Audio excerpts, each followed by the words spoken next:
हिंसा के बीच मुर्शिदाबाद छोड़ने को मजबूर हुए हिंदू। मालदा में भाजपा ने हिंसा पीड़ितों के लिए खोला कंट्रोल रूम। मंत्री सुकांत मजूमदार ने किया उद्घाटन। वक्फ संशोधन विधेयक के खिलाफ पश्चिम बंगाल के मुर्शिदाबाद जिले में हुए विरोध प्रदर्शन के दौरान हिंसा के शिकार हुए लोगों की मदद के लिए भाजपा मालदा जिला कार्यालय में कंट्रोल रूम खोला गया है।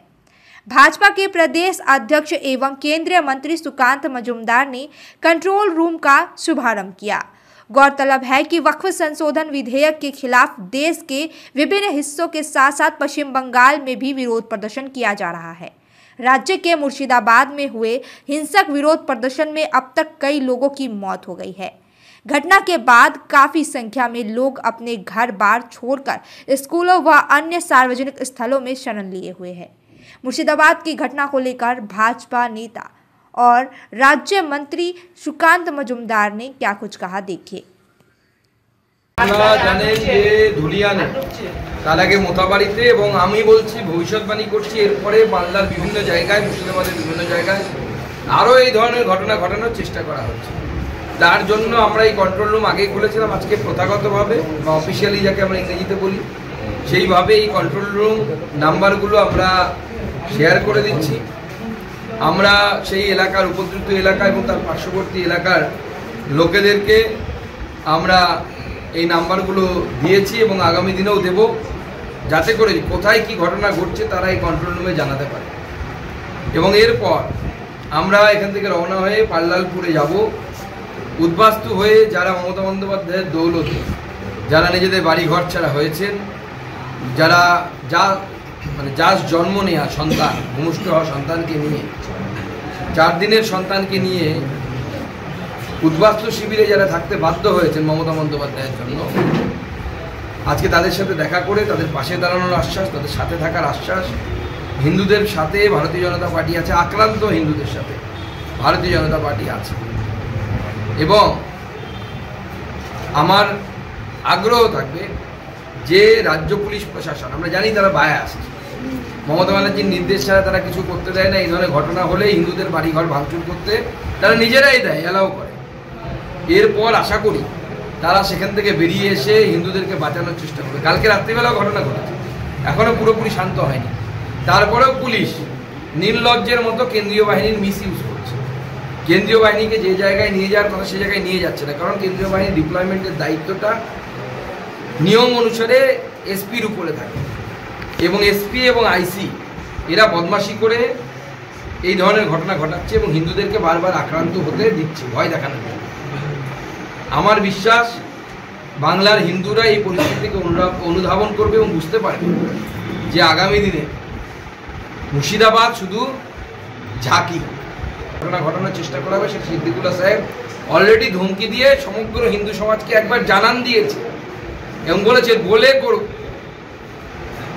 স্বাভাবিকভাবে হিন্দুরা যারা কুম্ভকর্ণের নিদ্রায় ঘুমোচ্ছেন তারা জাগবেন এবং আগামী দিনে এই মমতা বন্দ্যোপাধ্যায়ের এই যে জেহাদি সরকার চলছে সেই জেহাদি সরকারকে উৎখাত করার জন্য যা যা করার সেটা করবে। এখনো পর্যন্ত কি হিসাব পেয়েছেন, কত মানুষ এসছে বা কতগুলো পরিবার শিবিরে আশ্রয় নিচ্ছে? প্রায় 200-250টি পরিবার প্রথমে নিয়েছিল, তারপরে আস্তে আস্তে পুলিশ এবং জেলা প্রশাসন তাদেরকে বাড়ি ফেরানোর জন্য হঠাৎ করে উদ্গ্রীব হয়ে গেছে। উপর থেকে তাদেরকে নির্দেশ দেওয়া হয়েছে যে যেহেতু এটা গোটা ভারতবর্ষের সামনে চলে গেছে আর মমতা বন্দ্যোপাধ্যায়কে তার ইন্ডি গঠবন্ধনের লোকেরাই ছিচি করছে, গোটা ভারতবর্ষের লোকেরা তো অবশ্যই করছে। তো স্বাভাবিকভাবে মমতা বন্দ্যোপাধ্যায় তার ডিজি পুলিশ আদরের সন্তান রাজীব কুমারকে এখানে পাঠিয়েছে, আপনারা জানেন। তো তাকে নির্দেশ দিয়েছে কোন যেন তেন প্রকারেণ এই যে রিফিউজি ক্যাম্প, এই রিফিউজি ক্যাম্প যেন তেন প্রকারেণ বন্ধ করতে হবে।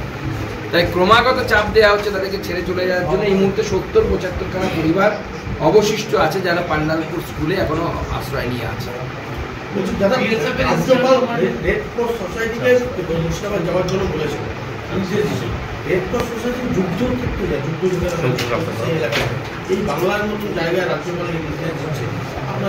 দেখুন, যুদ্ধক্ষেত্রের মতোই তো পরিস্থিতি, তার থেকে তো খুব খারাপ পরিস্থিতি নয়।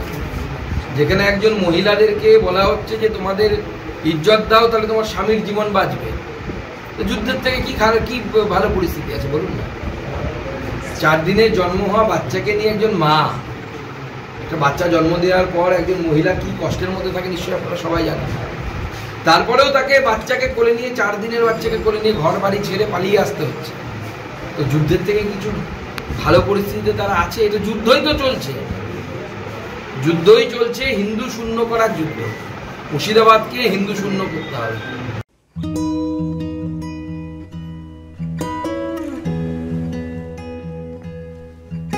समय में रोपेको बिरुवाले बेला बेला मलजल पाए एक दिन रुख भएर फलफुल दिन्छ। त्यसरी नै एसआईपीमा ससानो रकम लगाउनु गर्दै गरी ती रकमहरू भविष्यमा ठुलो रूप लिन सक्छ एवं तपाईले धनवान पनि बनाउन सक्छ। घर बनाउन, उच्च शिक्षा लिन, सुख साधन किन्न, सम्मानित रिटायरमेन्ट जीवन जिउन, होसमा जोश मिलाई एसआईपीमा लगानी गरी भविष्य बनाउनुहोस्। म्यूचुअल फंड निवेश बाजार के जोखिमों के अधीन है। योजना से जुड़े सभी दस्तावेजों को ध्यान से पढ़ें। SK life media career guidance 10औं वा 12औं पछि के गर्ने सोचिरहनु भएको छ?